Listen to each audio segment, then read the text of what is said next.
You know how it goes. Maybe you notice your skin doesn't have that same bounce it used to. Or, man, recovering from a workout feels like it takes a whole weekend now.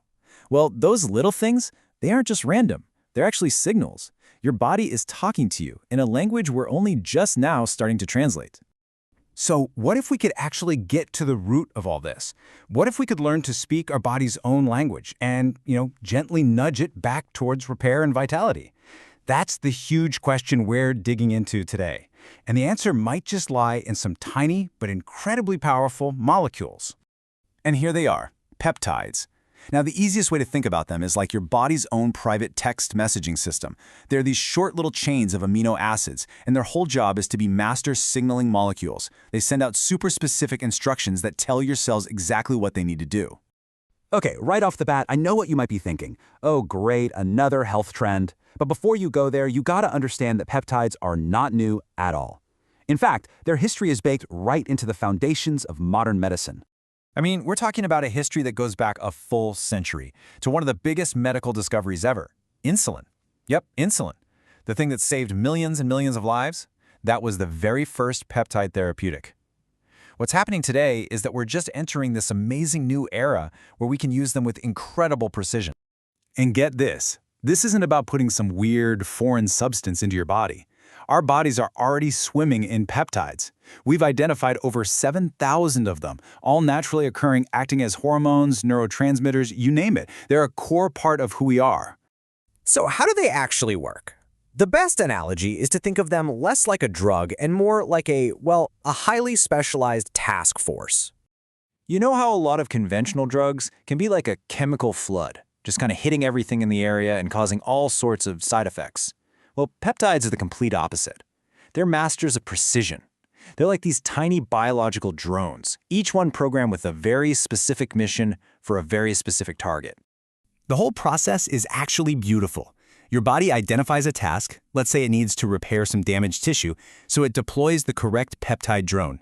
That little drone travels through your whole system, ignoring every other cell until it finds its one specific target. It delivers the message, and boom, the cell gets to work. It's just a remarkably clean and efficient system. So, okay, if our bodies are already making these messengers, why would we ever need to add more? Well, that question brings us right back to where we started this whole conversation, the experience of aging. Here's the catch. A huge part of the aging process is that our body's production of these crucial peptides goes way down over time. And this isn't something that happens when you're 60. This decline starts so much earlier than you'd think. For many of the most important ones, production starts dropping off right after the age of 21. 21! So just as we're hitting our stride, our internal repair signals are already starting to fade. So when we talk about aging, the slower healing, the lower energy, all of it, what we're really talking about on a molecular level is a communication breakdown. The internal text messages just aren't getting sent as often or as clearly as they used to.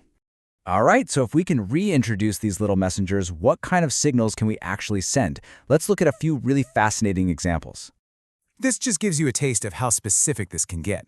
For something like metabolic health, you've got peptides like tirzepatide that send these powerful signals to help control hunger and blood sugar. Then, on a totally different note, something like sermorelin can help support your body's own growth hormone release while you sleep for better recovery. And then, there's PT141, which is wild. It targets desire, not in the body, but directly in the brain. It just shows you how specific these messages can really be. Okay, a really quick but super important point. How these messages get delivered really matters. See, peptides are delicate molecules. If you try to take them orally, your stomach acid just destroys them. It's why you often see them delivered via injection. It just completely bypasses the digestive system and makes sure the full message actually gets to where it needs to go.